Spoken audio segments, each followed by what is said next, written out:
Nah, saya sekarang mau rekonstruksi yang lain. Hari ini Insinyur Joko Widodo, Presiden Republik Indonesia, dikirimi surat terbuka oleh Dr. Sokrates Yoman dari Papua. Salam, terimalah salam hormat saya dalam nama Tuhan Yesus Kristus dan juga atas nama penduduk orang asli Papua. Dan ini adalah suara hati orang Papua. Saya mendengar informasi Bapak Joko Widodo, Presiden Republik Indonesia, akan tiba di tanah Papua tanggal 30 Agustus 2022, malam hari pukul 8.30. Saya mau sampaikan selamat datang kepada Bapak di tanah ini, tanah yang penuh dengan air mata, tetesan darah, serta penderitaan terlama dan terpanjang di bumi. Saya hargai dan hormati niat baik Bapak untuk datang yang ke-13 kali ke tanah Papua. Ini bukti perhatian Bapak Joko Widodo, Presiden Republik Indonesia.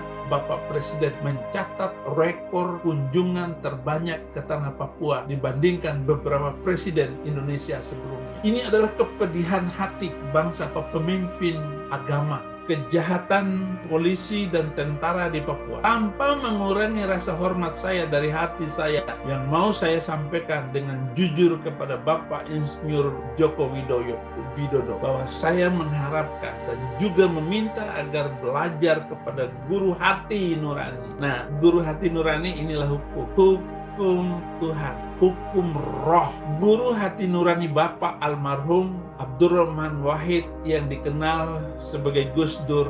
Bapak Gus Dur menjadi bapak dan guru hati nurani Indonesia dan Papua.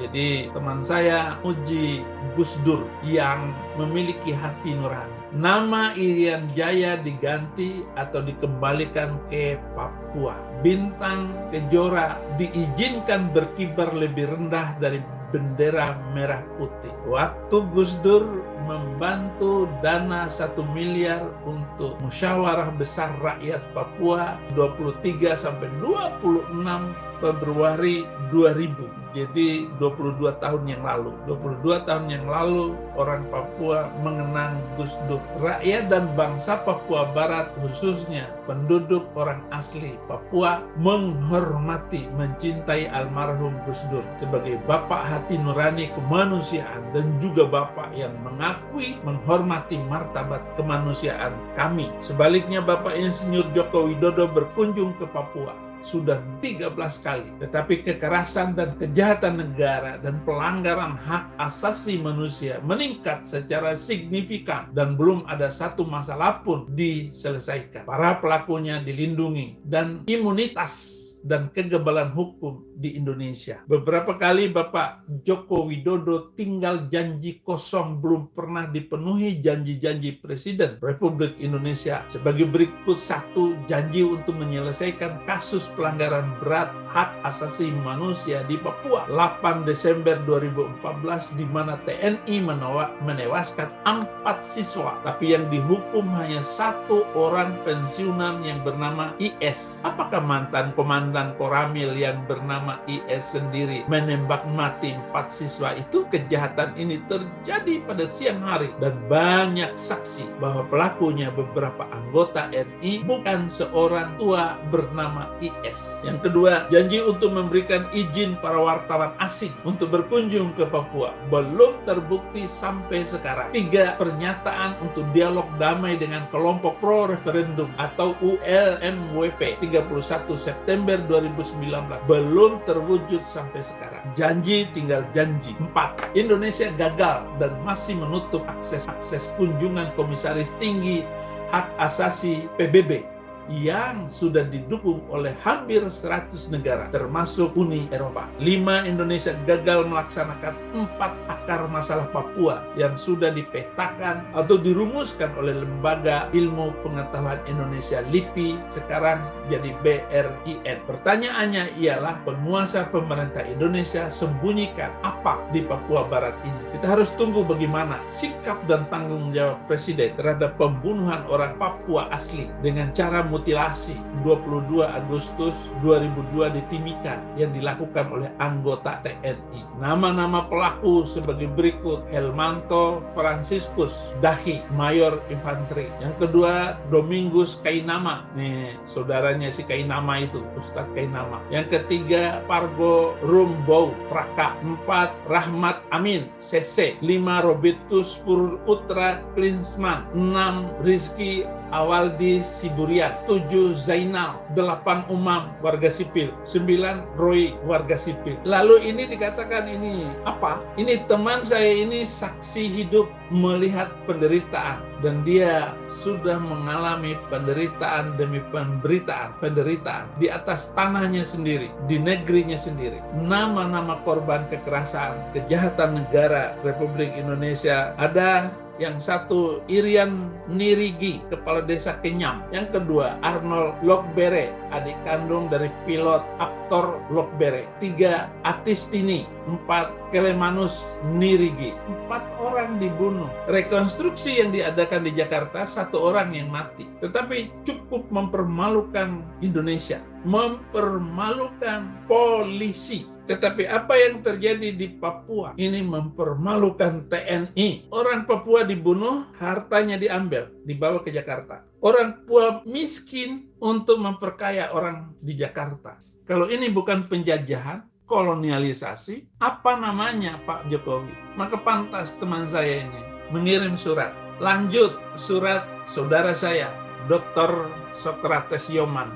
Bapak Presiden Indonesia, Bapak Insinyur Joko Widodo yang mulia dan terhormat. Pada kesempatan saat ini saya usulkan beberapa langkah konkret. Pertama, lepaskan Papua menjadi negara merdeka dan berdaulat sendiri dengan syarat-syarat kerjasama di bidang pertahanan keamanan, kerjasama dalam bidang ekonomi dan pendidikan. Rakyat Indonesia yang ada di Papua Barat diberikan jaminan keamanan dan hak hidup, mediasi, penyelesaian pelanggaran berat HAM untuk menuju perdamaian permanen dan keharmonisan hidup antar dua bangsa sebagai tetangga. Papua Barat dijadikan negara tujuan tempat kerja Indonesia, jadi TKI. Dana-dana besar untuk biaya operasi militer di Papua dan biaya operasi diplomasi tentang masalah Papua di luar negeri selama ini sebaiknya diarahkan dan digunakan untuk membayar atau melunasi hutang-hutang luar negeri Indonesia yang mencapai lebih dari 7.000 miliar dolar. Investasi beberapa jenderal dari TNI dan Polri, baik yang masih aktif maupun pensiun, akan dinegosiasikan kembali dengan pendekatan keadilan dan saling menguntungkan kedua belah pihak. Kedua, izinkan komunitas tinggi hak asasi manusia PBB berkunjung ke Papua. Izinkan wartawan asing dan diplomat asing berkunjung ke Papua.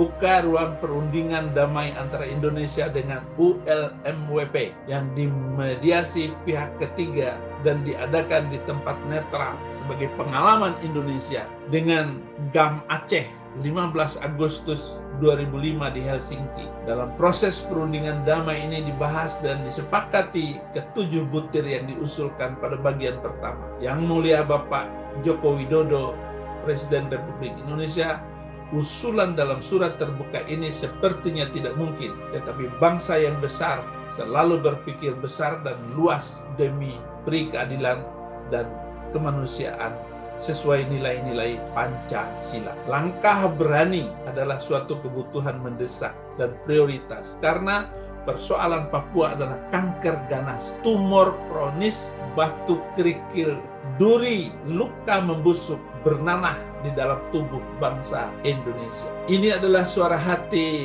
orang Papua, sebuah rekonstruksi yang harus segera diperbaiki, dilakukan dengan jujur oleh Bapak Presiden Joko Widodo. Kalau memang Bapak mencintai kemerdekaan seperti apa yang dikatakan, merdeka adalah hak segala bangsa. Hak bangsa Papua adalah bukan dibunuh dan bukan dihancurkan seperti yang telah terjadi selama ini. 1 Desember 1961 sampai hari ini orang Papua diejek dan dihina. Orang Papua bukan saja begitu, tetapi cara pendekatan polisi dan tentara di Papua sangat miris dan menyedihkan sekali. Ini yang bisa saya bantu untuk saudara-saudaraku Papua, saudara-saudara saya dimanapun saya sudah melayani Anda di negeri Papua. Saya adalah orang Papua, saya adalah bangsa Papua, saya adalah air mata Papua, saya adalah kesedihan karena kebenaran. Saya adalah orang yang dikorbankan untuk nama-nama mereka, untuk menaikkan nama Fadil Imran untuk jadi Kapolda waktu itu, karena menangkap Saifuddin Ibrahim dan memenjarakannya 4 tahun itu. Itu adalah bagian untuk menghormati, mengangkat derajat orang-orang tertentu dengan menindas orang tertentu.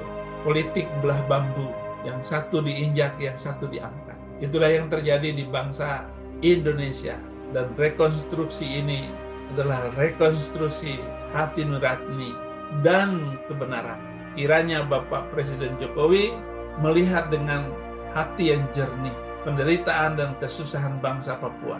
Mereka lebih baik merdeka daripada setiap hari dibunuh satu persatu dengan moncong senjata, dan beritanya entah bagaimana sengaja disembunyikan oleh tentara Indonesia.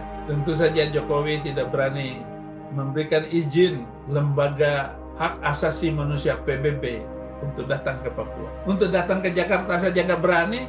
Salam sadar, salam waras Indonesia. Dan saya sekarang ada dan dianggap sebagai buronan karena menginjil, karena memberitakan kabar baik Yesus Kristus. Hanya karena itu saya dikejar-kejar. Saya ditangkap 28 Maret 2022. Saya ditetapkan sebagai tersangka. Tersangka apa? Haleluya. Saudara-saudara, terima kasih. Salam untuk saudaraku seluruh bangsa Papua. Saya kalau kembali dari Amerika, pasti saya ke Papua. Saya tinggal di Papua karena saya sudah berulang kali saya adalah orang Papua. Saya sudah diangkat jadi suku Lani. Terima kasih. Wah, wah, wah.